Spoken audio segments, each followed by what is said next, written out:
Today you will be with me in paradise. Who said that? Before this day is out, you'll be with me in paradise. Who said that? What day was that? The massive crowds were singing his praises. The church leaders urged their flocks to come with them to hear him. His friends were glowing in admiration and pride for their hero. The people with the power supported his cause. Good women laughed out loud at the spectacle of it all, and the power to heal flowed from him like Niagara. No wonder he thought it was a heavenly day. The world was glorious. His message had been understood, and the nations rejoiced in it. No wonder he could speak words of assurance to a desperate man. The world was at his feet. Oh, that wasn't the kind of day? Hardly. Today, paradise. Today. What day? Today, while the legionnaires of the empire ruled the country, and the world dealing out misery and death as the way to peace and prosperity. That was the day. That day, he said, this very day, you'll be with me in paradise. What day? Today.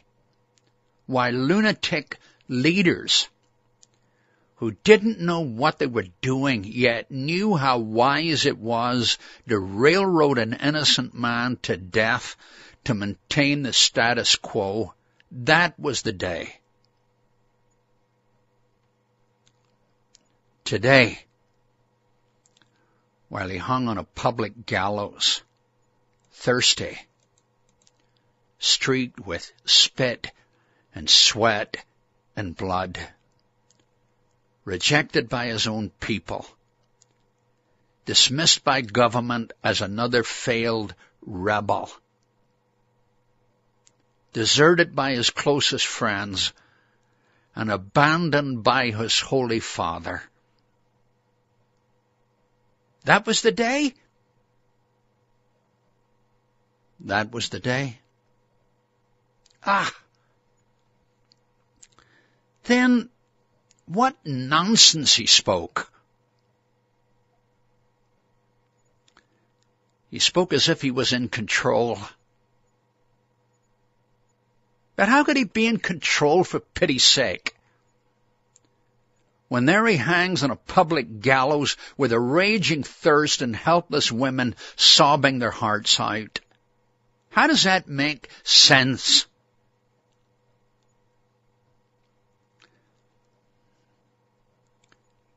You'll be with me in paradise today. Yes, it's awfully sweet. The way he spoke tenderly to that poor wretch. How it warms the heart. It has that soft chamber music sound, like something Mendelssohn wrote. It's like something you'd expect in a quiet bedroom. A sad, dying one hears a word of warm assurance. There, don't worry. Today you'll be with me in paradise. But it wasn't a whispered promise in a quiet bedroom, was it? It might even have been half shouted so that it could be heard above the surge of voices and weeping and hoarse yelling and jeering. He looked with those big eyes of his at the rage and the stupidity, the hunger for power, the vested interests. And he knew exactly what he was looking at. And still he claims that the future lies with him?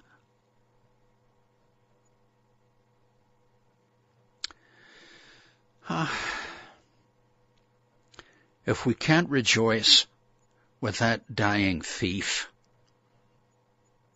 we're lacking something we desperately need to be fully human. But we need to go beyond what these words of Jesus meant for that poor soul. We need to remember the day on which he spoke such words,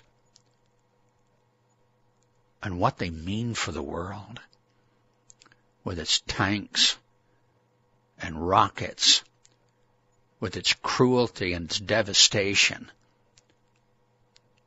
with its cancers, with its dying young, with its starvation and drought.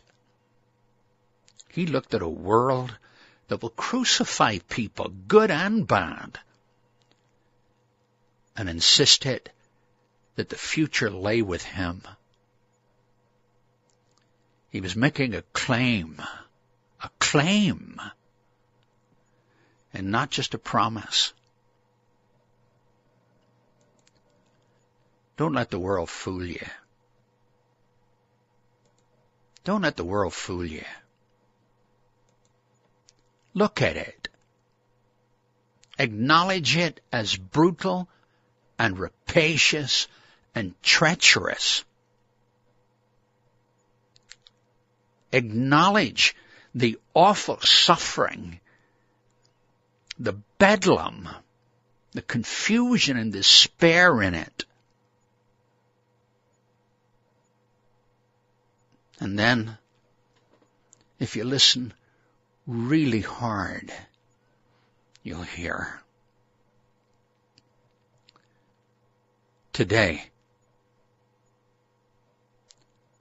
paradise. Can you do that? Can you do that?